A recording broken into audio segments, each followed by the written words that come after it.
Welcome. Welcome to part 5 of our Lenten series, Lent, a season of mortality. Such an upbeat way of approaching the season. I counter that with something you might have seen on my door. I'm trying to think how it puts it, but it's a much more upbeat suggestion for how we might observe Lent. So if this doesn't work for you, look at what I have on my door and try that. Although frankly, it's getting a little bit late to come up with a Lenten discipline. But why not? Try it now. Our series being mortal first 3 weeks, and then last week estate planning. And I just want to pause right now and see if you have anything you want to add or ask about or comment on about our series this year. Yes, ma'am. Dave always does such a good job in his presentations, doesn't he? Yep. Yeah, wonderful. So if you have occasion, give Dave a word of thanks for last week's presentation. Good. Well, today's funeral planning. That's always an upbeat topic. We did an all-day workshop year before last, in fall of 2016. We called it then putting the fun in funeral planning. And it actually kind of was, I think, for those of us there.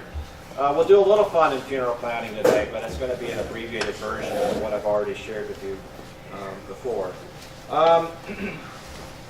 And I call it funeral planning, and so I just want to pause just briefly and note that there are some people who want to make a distinction between funerals and memorials, and I think for most folks the difference is if the body is there or if the ashes are there, it's a funeral, and if it's not, it's a memorial. And I got to tell you, I'm not sure there's a whit of difference between them. In fact, the prayer book refers to the service as the burial of the dead. That's what it's called officially. And I kind of like it, but I know it just is a little bit too close to the nerve for a lot of folks, and so I tend not to say it. But that's what it's called. So, and typically for a service here, I entitle it on the bulletin, a service of memory and Christian hope, which I always feel just a little bit like I'm being a weenie on that, but there you go. If you want to call it burial, funeral, you go ahead and tell me when it's your time. And in point of fact, I wrote the book on this. This is my only book. And it, as books go, isn't that big a deal. Though it was kind of a big deal, of course, for me at the time. It's the only book I've written. It's the only book I trust I'll ever write. And it gives me much respect for those who really write books. Because I know how much work that was. And to really write a book, my hat's off to you. Because I have a guess that what you all did, and there are some not necessarily in this room. Anybody in this room have a published book? Kate, you would, yeah.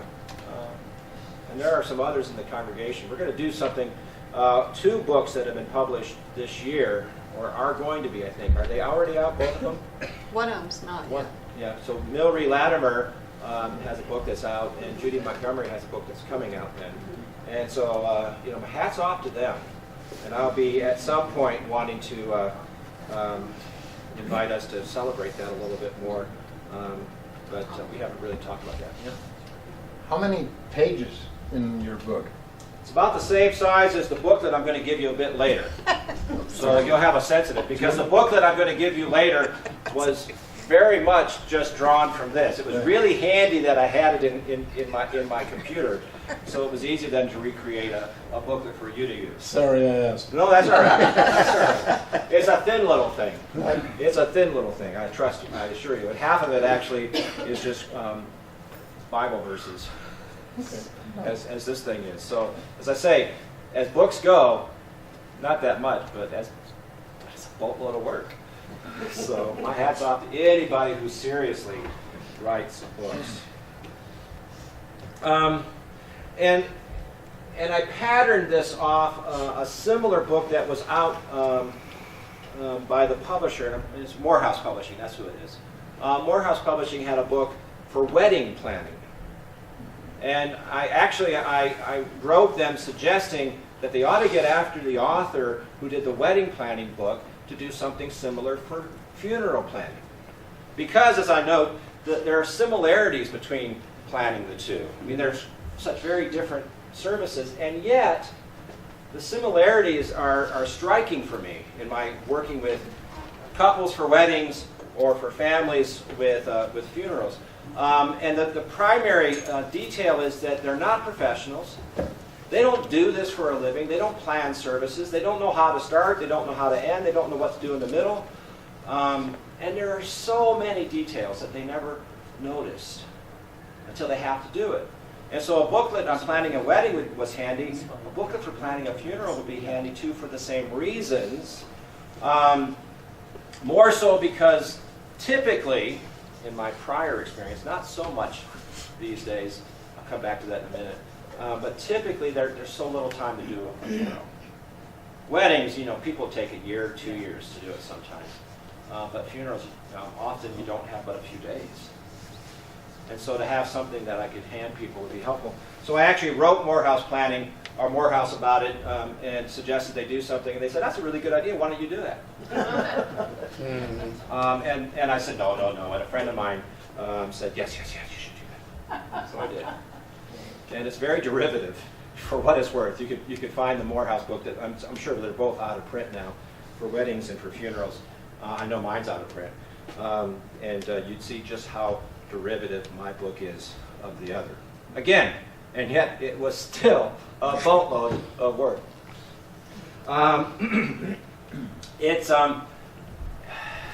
This was one of the quotes from earlier in our video series. Atul Gawande said, "There's no natural moment for conversations except where crisis." I think he said when crisis comes, and that's too late.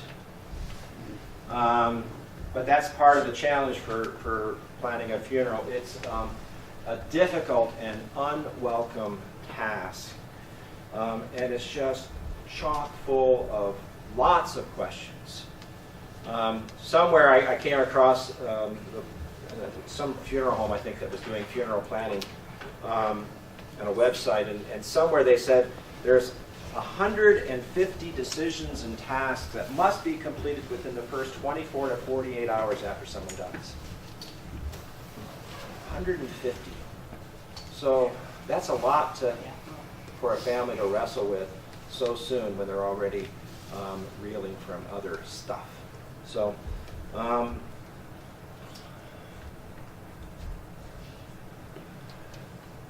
there's a story, I've told this before, I'm going to tell it again. Story told of a son, I think it was, who wanted to bring up the topic of funeral planning for his mother, who was having a hard time with the conversation. But Bert felt that he must. "Mom, you're no longer a spring chicken. You do need to think ahead of what will happen in the future. Why don't we make arrangements about when you pass on?" Mother didn't say anything. She just sat there staring ahead. "I mean, Mom, how do you want to finally go? Do you want to be buried? Cremated?" Yet another long pause. Then the mother looked up and said, "Son, why don't you surprise me?"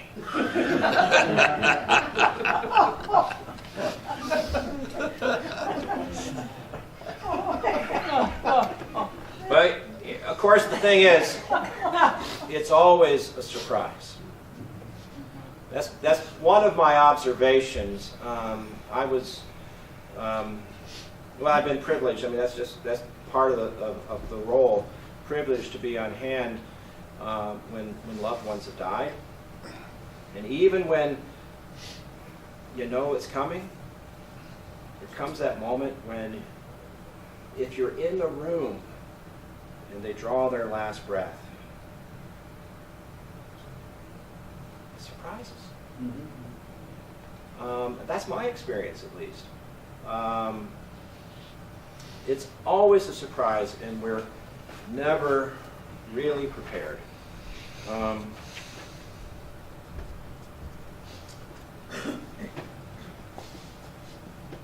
But what do you make of that notion of not wanting to talk about it? Anything? Yeah. It's part of American exceptionalism and our belief that everything will turn out right in the end and we won't die. We'll be the ones that get past that. We just try hard enough. We just try hard. I haven't heard that, I don't think, thought of or spoken of in terms of American exceptionalism, but it makes sense to me. Yeah. Other cultures are more. Other cultures are much more aware, much more in touch with, much more experienced in. Yeah, Terry. I think it's selfish.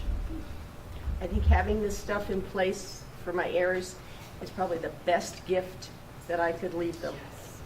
Having dealt with it from the other perspective and done it wrong once and had to go back and do it the second time and having done it differently, it's selfish to not do this for our kids. I'll concede the point. I'm going to push back in a second and suggest something else too, though. Yes, sir. In Nicaragua, death is right in front of you. You can't avoid it. This trip, I'm standing in front of the pension, and a pickup truck comes by with a whole bunch of people behind it, little kids crawling all over a coffin, and they go by the Catholic Church and off they go. It's right in front of you. You see people next to death sitting on the street corner. It's there. We don't have that. Same thing in Haiti. Well, to that point, yes, that's the case in much of the world. Perhaps most of the world. Probably most of the world. So I'll allow selfish, ostrich head in the sand kind of stuff. I also do want to say, though, that there's something of a gift in the story of not telling the family what to do and saying, surprise me. It can be a gift to leave things for the family. I don't think it's necessarily helpful to always take the burden off the family, because there's something that's helpful for them to do, I think, in planning a service, in doing the work, in thinking it through for themselves. And her reticence in the story to tell them what they should do might allow them to think about who that service is for in the end anyhow. And it might give them permission to do what they need to do and not merely be bound by what she wanted them to do. That's unfortunately a larger reality that I witness, is when families come to me, more often than not these days, and say, Dad never wanted a service, and so they feel like they can't do anything. That's one of the more heartbreaking things that I experience, and I experience it regularly enough that I observe it. I've experienced it here more than I have anywhere else. Probably here and in Medford as well. I think it's a West Coast Oregon thing. I think it's a cultural reality where we just don't want to have that done. Whereas in the Midwest, in particular, there were lots of cultural expectations for how it got done. And the downside of it is that nobody ever second-guessed it. I mean, that's the downside. But there's also some comfort in knowing this is what I'm supposed to do. And I get to walk through what I'm supposed to do. It cuts both ways. That's all I want to allow. Do you want to add something? Just that my mom didn't want a service, and we just ignored her wishes. Right. We got her a service at the Catholic Church that she attended, and she didn't protest. That's where surprise me is good, I always say, no matter what you think happens when you die, I think the piece that we can all affirm is that once you've died, you're past caring what we do here. Okay? No matter what you think happens. Yeah, Peggy? Well, that's sort of where I was with my kids. I felt responsibility for the practical health, the advance directive and the financial things. In fact, I've paid those up front. But I told them, I don't care what you do, whatever it is you want to do. You don't have to do anything if you don't want to, but just do what you want to. Yeah. So and that's fine. And so I just want to leave you, and Tara, I still want to affirm what you had to say. It can still be a gift So my admonition is, whatever you do, to do it as a gift. And the thing about gifts, of course, is when you give them away, They're gone. They're gone. they're not yours anymore. And that's a reminder that pertains to a lot in the church. We get this every now and then about memorials. Well, so-and-so gave that to the church as a memorial, but we can't use it anymore. But they gave it as a memorial. We don't use it. But they gave it as, no. There are times when we stop using things that were given as memorials because they don't pertain anymore. And once you gave it as a gift, please remember you gave it away. So, yes, sir. Words are important, and I appreciate what Terry had to say, but I thought if I flipped it and said, exhibit some kind of generosity, Yeah. it has a little bit more of a positive spin that might sort of take that and make it a little more paradoxical. Yeah. So generosity, I like that. I like that. Yeah. So if you can find a way to be generous with your funeral planning, I think that's a good admonition. So let's just move on to it very quickly.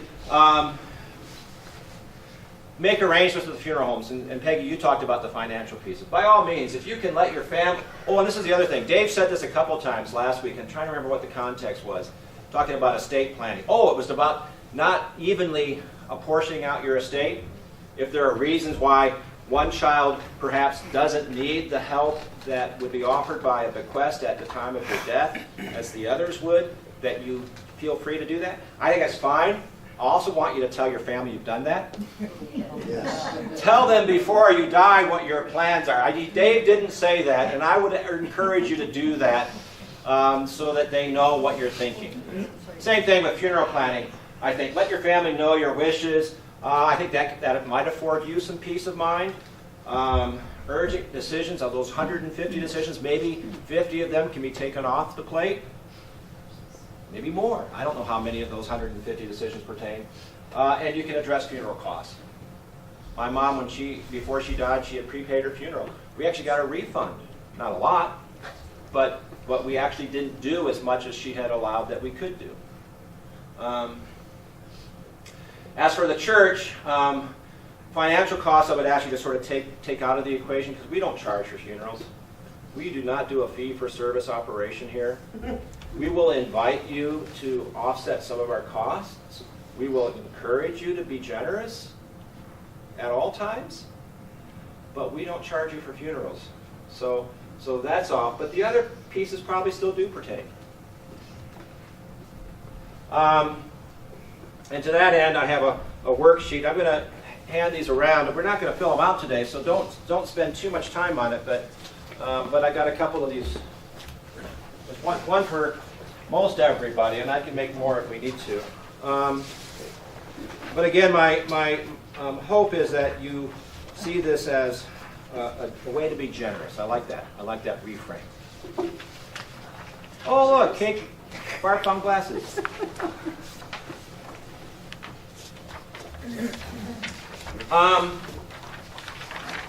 This is an actual worksheet which I've left deliberately fuzzy so you can't read it. This was the worksheet that Pat Gibson did at our Putting the Fun in Funeral Day in October of 2016. The system worked really well for the Gibsons when Pat died. He died, of course. I was privileged to come to the home after his death. We met preliminarily the next day. There was some comment about the fact that he had attended that workshop. There was a form filled out somewhere. I said, good, let me check. And they came back in, I think, probably on Tuesday. The family did. And son of a gun, Marie was able to put her hands on the form, and so she had it. The family looked at it. I was able to get my hands on the form we had a copy of here at the church, and so we both arrived having looked at the form. And so we both arrived with some sense of what it was Pat wanted. The other thing I'll note is at the bottom on the back side of that form, you'll see this little place here that I asked folks to initial. It says essentially, I've given this as a gift. I want to be generous with you.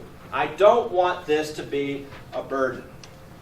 I don't want this to be understood as my last dying wish that you have to do. I want you to understand that you get to do whatever you need to do. I think that's helpful for family. In this case, and I asked, by the way, I did ask Marie if I could share this story with you, and she did say I could. So then I'm wanting to be careful there on that point. Marie said I could share that with this story with you. The family, in fact, came in. We did pretty much what Pat wanted. We actually saw some suggestions for some ideas kind of outside the box, which we were able to implement. And we were able to implement it more creatively because, in fact, we had already thought through some basics. That's another advantage sometimes of thinking through the basics, is sometimes after you've thought through what I think I need to do, you can now start thinking about what I might want to do as well. So, all right, so that's that. I have the booklet. So Ken, how big is my book? It's about this big. It's actually a little bit bigger. I had to give some brief reflections on each of the readings of the book that was published. But that's pretty much what it is. So were there enough sheets for everybody? No. There will be that few booklets as well. So if you want to share them around a little bit, by all means, please do. Yeah, we will. Yeah, one per family. There are some extras of the... Oh, there are some extras, so maybe we did have enough. I'd like to scan it into the... Now the booklet that I'm giving you, oh, and by the way, unlike the book that was published, this is free. Yeah. The book, as opposed to the worksheet I just handed out, also includes the worksheet that I typically work through with families after the death. So the worksheet is intended to be something done ahead of time, and then the booklet itself comes in, and I go with the family, and we kind of review everything and go through it, so the decisions that need to be made for the funeral itself.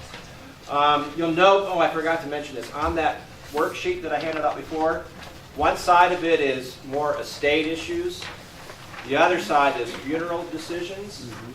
And people have in the past complained to me, well, why would I want to give you all that information, my social security number and all the rest? And the answer is, frankly, I don't care what you give me. I want you to put down, for the benefit of your family members, those important things. And if you want to give me a copy for us to hold in the church, then please do. And if you don't want to, because you don't want us to have your social security number and all those other details, then don't give it to me. The point of the worksheet isn't primarily for me. The point is for you and for your family. So share that as much as it's helpful, and withhold that as much as you feel like you need to. Yes, ma'am? Just thinking in this day and age, social media accounts would be good so people can easily take them down. Oh my gosh. Yeah. Yes. Sherry Marson. Gosh, she was a lovely woman in Medford, in the church I served there. Sherry was lovely, and it was really sad when she died. Personally sad for Barb and for me. And we have been reminded at least 2 birthdays now since of her birthday. And so we've gone online, and some people haven't heard, and they wish her happy birthday on her Facebook page. And so, yeah, I would suggest taking those things down. On our end then, for those of us who are friends with her, this last year, I actually unfriended her, which felt kind of harsh. But I don't want to be reminded again of her birthday, and I don't know how helpful it is for family members to be reminded that some people just didn't ever hear. But it's a good thought. The booklet begins with this observation. I'm not going to spend much time. I'm not going to really spend much of any time with it. It says essentially, this is from the prayer book, and it's one of those really helpful pastoral notes. And it says essentially, Easter or funerals and memorials and services of Christian memory and hope are essentially Easter services for us. So the service we did for Dick Cahall week before last, was it already? Just last weekend. In the course of that service, we put out the white vestments of the Easter colors, and we said Alleluia. unapologetically, because it's an Easter service, even in the middle of Lent. And then we say that. And then it adds this wonderfully helpful pastoral piece. This joy, however, does not make grief unchristian. And I think that's always important for us to hold on to, is that you can celebrate the hope we have at the time of death with tears of sorrow, as well as sometimes laughter. And I think those are always entirely and profoundly appropriate. So a bunch of questions to consider, and I'm going to have to rattle through these fairly quickly. But these are some of the things to think about. Again, we're going to probably in the fall. I just hasten to add this. Probably in the fall, we're going to do another one of our Putting the Fun in Funeral Planning Days. Pastoral care team talked about that last year and said, well, we just did it last year. We don't need to do that again, do we? Probably we ought to do it every year. But if we don't do it every year, at least every other year. And so I think we've talked about it and said, I think next fall we'll do it. A worship service versus a celebration of life. That's a question that sometimes comes up. And I think it matters a little bit for us to, oops, I hit a button, I'm sorry. What kind of a gathering it is, and it depends on a lot of issues. We didn't used to ask this, I don't think, in the Episcopal Church. Somebody died, they came to us, and we just did a service. But it comes up more and more. I've done services in retirement communities, for example, and I think in that place it tends to be more of a celebration of life than it is a burial office, a funeral, and the place kind of dictates that a little bit. You know, the old phrase, a life well lived is worth honoring, it pertains. And so I think I do that. So it's not wrong, but I do want to say that it's not really the point of a worship service. A funeral, a memorial, shifts our focus subtly, but I would suggest poignantly. When we gather for a funeral, we don't gather primarily really to honor the memory of someone, but to celebrate our hope for them, which is a religious act ultimately. And so it's a subtle point, but one worth thinking on. Again, we talk about what people decide is the distinction between funerals and memorials. Funerals have the body present. If it's in a casket, we cover it with a pall, and if it's in an urn, we cover the urn with a smaller, similar garment, a pall. Everybody gets dressed the same at a funeral, at least in terms of the departed. I sometimes have put it strongly that it doesn't matter if you have a casket that's covered in gold or if it's a plain cardboard box. You say you look the same to God. Everybody comes under the same pall. Same thing with urns. We scrambled a little bit because I think the first time I needed a pall here, it was shortly after the fire. I mean, we'll give ourselves cut ourselves a little slack. We weren't sure we had a pall. Helen, you were still, I think, in charge of the altar guild. I think I came to you in a bit of a panic. Helen, where's the pall? And there was some head scratching. I'm not sure we got one. But we did. It's all good.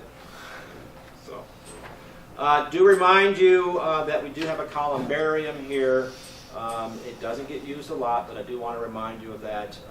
We don't talk probably enough about it, and we aren't going to do much more than this right now, but do make a note of that.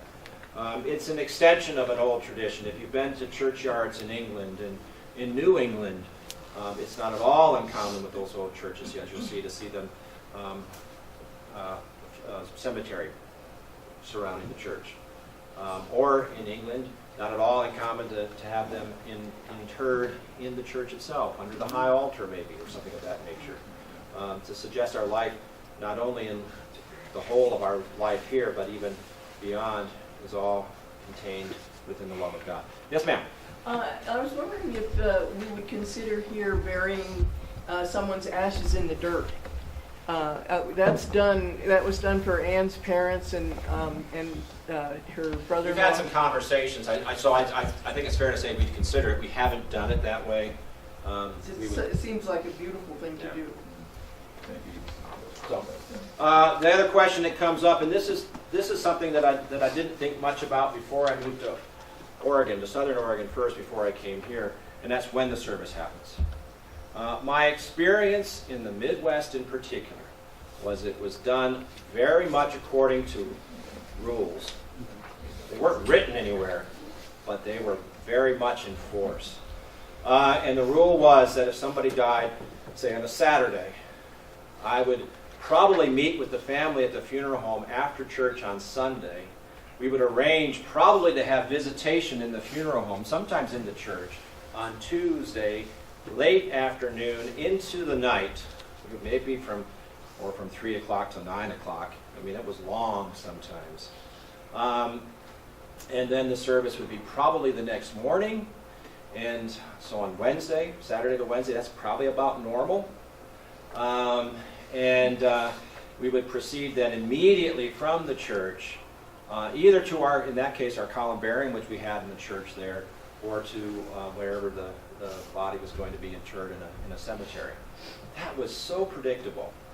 When I got the call that somebody had died, I already knew pretty much how my week was going to play out. Here, it doesn't matter.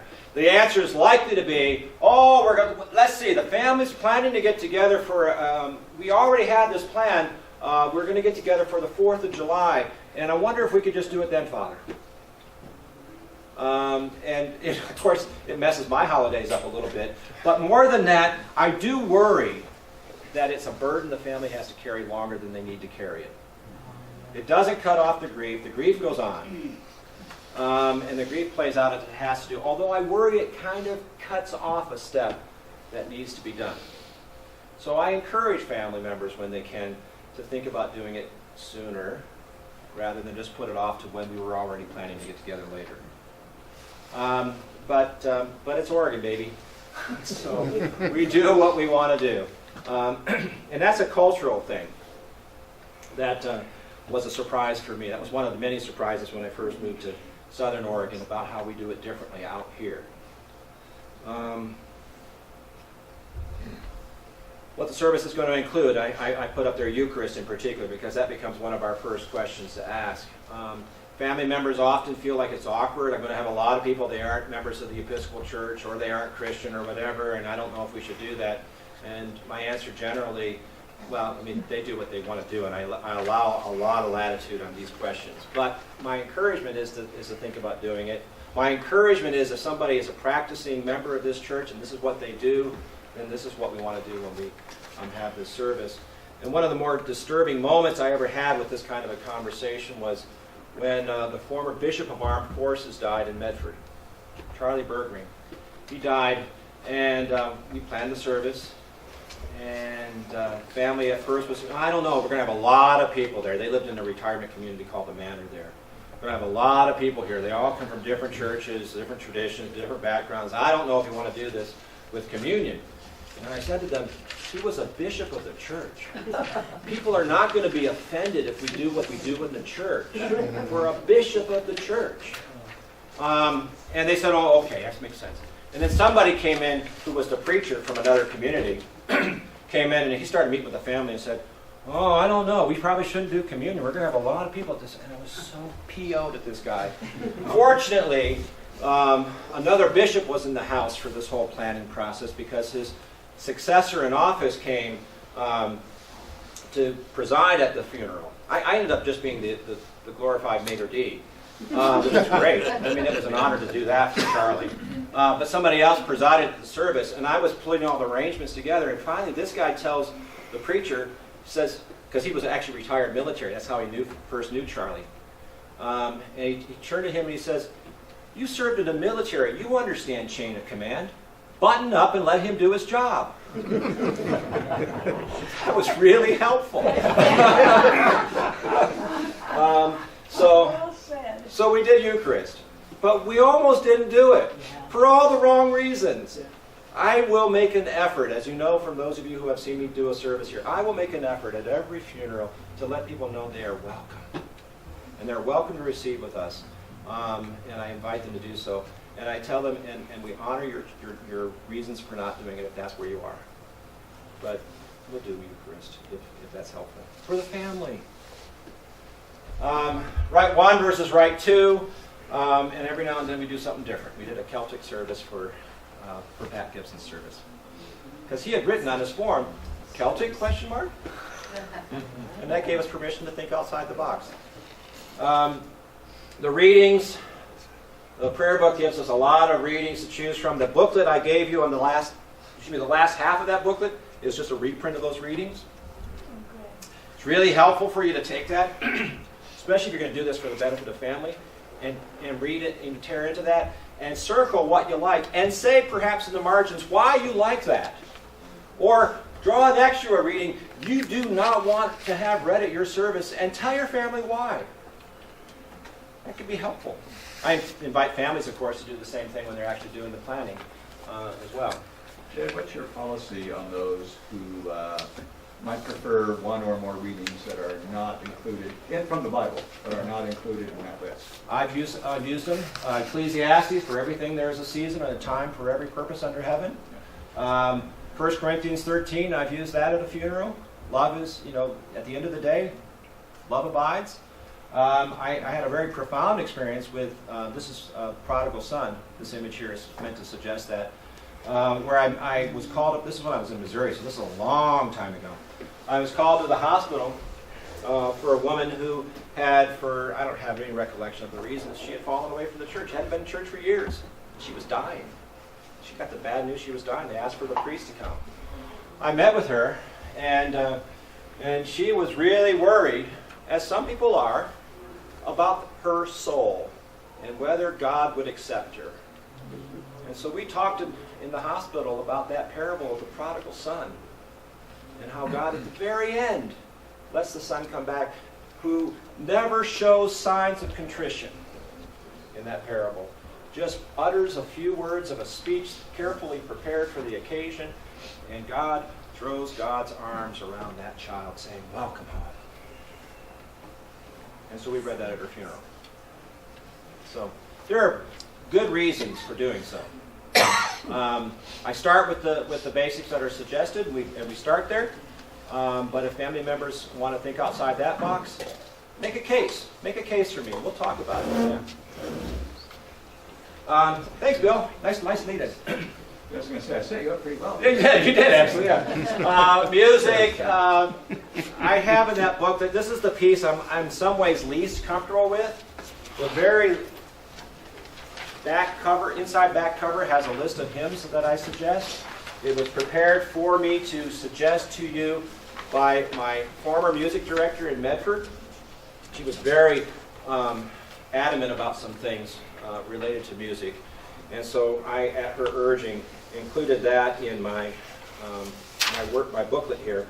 And that's fine, you can go with that, but don't fail to look through the rest of the hymnal. There's some other hymns that are not on that list. The story I almost always tell is from Barb's mom's funeral back in 1995. She loved Christmas. Yeah. Christmas is not an obvious celebration at a funeral, but by golly, we figured out how to get a verse of one of those Christmas carols in. When the angels, how's that go? Angels bending near the earth. Angels bending near the earth. Yeah. We managed to fit that in. So, think outside the box with music as well. A sermon versus a homily or a eulogy. First of all, I point out to you there is no technical difference between a sermon and a homily. People often say, I want a homily because I want it short. Technically, there's no difference. Sermon and homily, they're interchangeable words. So even though I will sometimes say, I'm just going to give a homily, I know when I say that it doesn't really technically mean a difference, but it means something. You think it's going to be short. Okay. Versus a eulogy. Eulogy, good word. That's the difference again between a memorial or a celebration of life and a worship service. The point, and the pall going over the top, the point of our service isn't this person is wonderful and deserves to be loved by God. That would be a eulogy. A sermon or a homily says God loves us all. Okay? And that's the difference for me, essentially, between the two. And then receptions to follow. Kathy currently heads up our hospitality team. Kathy Ann heads up our hospitality team, and so she will organize on behalf of the church for the benefit of the family. And so just to know that that's there. And charges and fees, again, I don't believe in charges and fees. I don't believe in this being a fee-for-service operation. I will invite people to be remember the church. I will sometimes suggest it would be appropriate to do a little offering for things. I will have to ask generally that they reimburse the cost of the organist. But if that were the case and it was a hardship, I'd say just waive it, we'll cover it some other way. But we don't do charges, we don't do fees for funerals. And people are generally generous. It doesn't hurt us to be gracious for what that's worth. Other questions? Comments? Yeah. Are most of the funerals of members here held here at the church? Yeah. Okay. Generally they are. There have been occasions when we've done something different. I've done graveside services. Generally it would be for a member of the parish. When I get a call from somebody saying, can I do a graveside service, it's from somebody who doesn't have a connection with the church. And I do services for non-members. And that's not a time to quibble about your the status of your membership card. So I do that. But I would say generally when a member of the parish has a service, that's true. We did have one occasion a couple years ago already, a year and a half ago maybe. Who remembers when Peter Van Zandt died? Probably was only a year ago. A year ago. Gosh, it was just a year ago. And Peter didn't want to have a service. That was one of those painful times. So Pat honored that. They did have a reception on a Sunday afternoon for family and friends to gather. It was packed. The house was packed. And I took a half sheet of paper with me with some prayers. So even in that context, we were able to do something. But we could all agree that it wasn't a service, but in the midst of gathering, we offered some prayers. It was okay. It wasn't what I wanted to do. It wasn't, I don't think, helpful for a lot of people, but it was what we could do, and I think that was helpful to do it, so we did it. Yes, ma'am. This is just a shout out to you.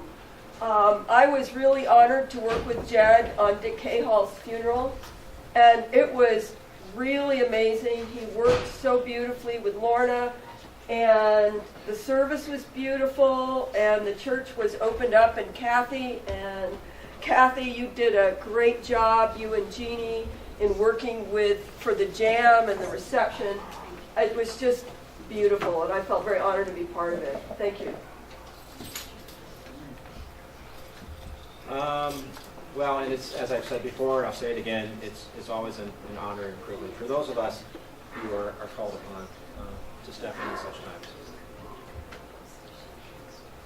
Take your booklets home. If you have any questions, we'll set up a time. I can do one-on-ones. Actually, I had somebody call out of the blue this past week, and I'm going to meet with family this week to do something similar. Because daughters don't all live in town, and they're going to be here this week, and so can we have a time? And absolutely. So we'll do some of that with them, and I can do that with folks on an as-needed, as-requested basis. Again, next fall we'll do I think, almost certainly, we'll do the Fun and Funeral Planning Day, and I'll show you all those Doonesbury cartoons, one at a time. I have 7 minutes to get vestments on. They're so beautiful. Vestments on and for the next service. Thank you all. Pretty. Looks like a great